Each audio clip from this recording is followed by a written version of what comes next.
जय जिनेन्द्र मित्रों। श्रावण बदी सुप्रतिपदा खीरी दिव्य ध्वनि वीर भाव सहित वंदन करें पहुँचे भव के तीर। मित्रों, वीर शासन जयंती के पावन पर्व पर हम यहाँ पर भगवान महावीर के गुण स्मरण करते हुए उनके प्रति अनंत आदर रखते हुए घटना का यहाँ पर प्रकरण छेड़ रहे हैं, उसकी विवेचना कर रहे हैं। मित्रों, आज से 2546 वर्ष पूर्व भगवान महावीर का निर्वाण हुआ और उसके 30 वर्ष पूर्व, क्योंकि उन्हें 42 वर्ष में केवल ज्ञान की 42 वर्ष की अवस्था में केवल ज्ञान की प्राप्ति हुई थी, 30 वर्ष की उम्र में दीक्षा ली थी और 72 वर्ष की उनकी आयु थी। तो केवल ज्ञान होने के बाद में भव्यों का पुण्य का उदय ही नहीं था और उस उदय नहीं होने के कारण ऐसा बना कि समूह शरण की रचना हो गई और समग्र रूप से लोग भी और 12 सभाएं पूरी सज गईं। 8 सभाएं उन देवों की, देवी और देवियों की 8 सभाएं, मनुष्यों की 3 और 1 तिर्यंच की। ऐसा यह समागम होने के बावजूद भी 66 दिन तक वह दिव्य ध्वनि नहीं खिरी। यह एक योग्यता बलवती किस प्रकार है, निमित्त सब तैयार थे, फिर भी यह कार्य नहीं हुआ। और वह धन्य दिवस, वह सावन कृष्णा एकम का आया और वह दिव्य ध्वनि खिरी। भव्यों के लिए देह से भिन्न में शुद्धात्मा हूं ऐसी वाणी सुनकर के अपने आत्म कल्याण की बुद्धि हुई और वह मार्ग प्रशस्त हुआ। चतुर्विध संघ संपूर्ण रूप से जिसके लिए 30 वर्षों से लालायित थे, भगवान महावीर स्वामी के दीक्षा कल्याणक के बाद से ही निरंतर जो उसमें संलग्न थे, 30 वर्ष की उम्र में दीक्षा ली, 42 वर्ष की उम्र में केवल ज्ञान, 12 वर्ष से तो संपूर्ण रूप से उनकी वाणी सुनने का योग नहीं मिला था और 66 दिन का और यह योग निकला और यह हमें दिव्य ध्वनि मिली।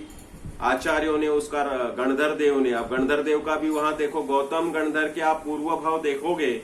तो उन्होंने जिन शासन को, जब वो पूर्व भाव में चिकनी, वो चपटी काणी ऐसी कन्या थे,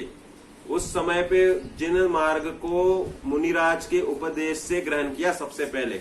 और वहां पर उन्होंने परिणाम सुधारे और जैन धर्म के उसको ग्रहण करके, व्रत आदि ग्रहण करके और अपने जिन मार्ग को प्रशस्त किया था।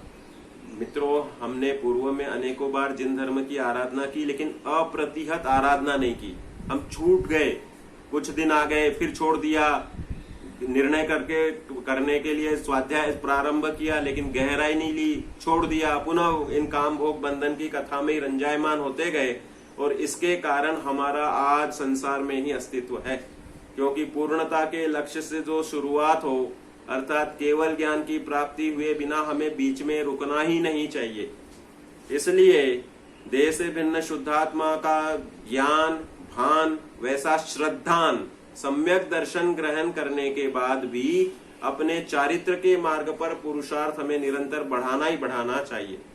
तो गौतम गणधर देव उस समय पर गौतम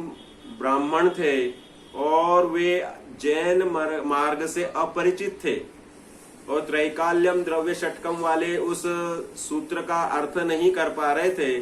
और सहज ही भगवान महावीर स्वामी के समूह शरण जाने पर्यंत अंदर में मान का गलन होने लगा और मान स्तंभ देखकर पूर्ण मान का गलन हुआ और सहज ही तीर्थन करके शरीर के परमाणु को देखने मात्र से अंदर की योग्यता जहां पक गई थी, तो वहां तीर्थन करके शरीर के परमाणु मात्र से देखने से उनको वह सहज ही भेद ज्ञान और समझ लो कि अंतर की गहराई, मुनि दीक्षा के भाव, 6वां 7वां गुणस्थान, सहज विशुद्धि, उसमें मन पर्य ज्ञान की प्राप्ति, 4 ज्ञान के धारी होते हैं गणधर देव, और सहज ही वह दिव्य ध्वनि का उन्हें लाभ मिला और वह संपूर्ण रूप से सबके लिए लाभ मिल गया। गणधर की उपस्थिति निमित्त है, ऐसा नियोग है कि वह गणधर देव की उपस्थिति में तीर्थंकर की वाणी ओंकारमयी वह सहज रूप से लोगों के कान में आकर अपनी अपनी योग्यता अनुसार भाषा में परिणमित होकर समझ में आती है। तो मित्रों, यह घटना हम आज याद कर रहे हैं। आज भगवान महावीर के शासन काल में, जहां इस वर्तमान महामारी के कारण हमें अपने षटावश्यक कर्म दुर्लभ होते जा रहे हैं, परंतु वह भेद ज्ञान की धारा, यह जिनवाणी की उपलब्धता और इसके माध्यम से शुद्धात्म तत्व का आलोड़न विलोड़न और उसमें सहज ही स्नपन अर्थात गहराई से उसका आनंद लेने की वृत्ति, यह सदा नितांत प्रकट है। एकमात्र वह दिव्य ध्वनि का प्रभाव है और जिन शासन के ये शास्त्रों का यहाँ पर उपलब्ध होने का हमारे लिए बहुत बड़ा पुण्योदय है। मित्रों, हम इस जिनवाणी के लिए वीर शासन जयंती के लिए दिन संकल्प करें कि इसकी सेवा के लिए हम समर्पित रहेंगे, इसको निरंतर पठन पाठन में लेंगे, लोगों को भी इसका ज्ञान कराएंगे। अपनी आने वाली संसार की जितनी भी अभी अपने साथ पीढ़ियां हैं उनको इसका ज्ञान सुरक्षित रखेंगे और इसका पठन पाठन करके इसका प्रभाव ना कर करके इसकी हम अनेक प्रकार से इस ज्ञान ज्योति को प्रकाशित करेंगे और सबके लिए इस वाणी के माध्यम से आत्म कल्याण की बुद्धि जागृत हो। यही भावना के साथ अभी का वक्तव्य पूरा करते हैं। जय जिनेंद्र।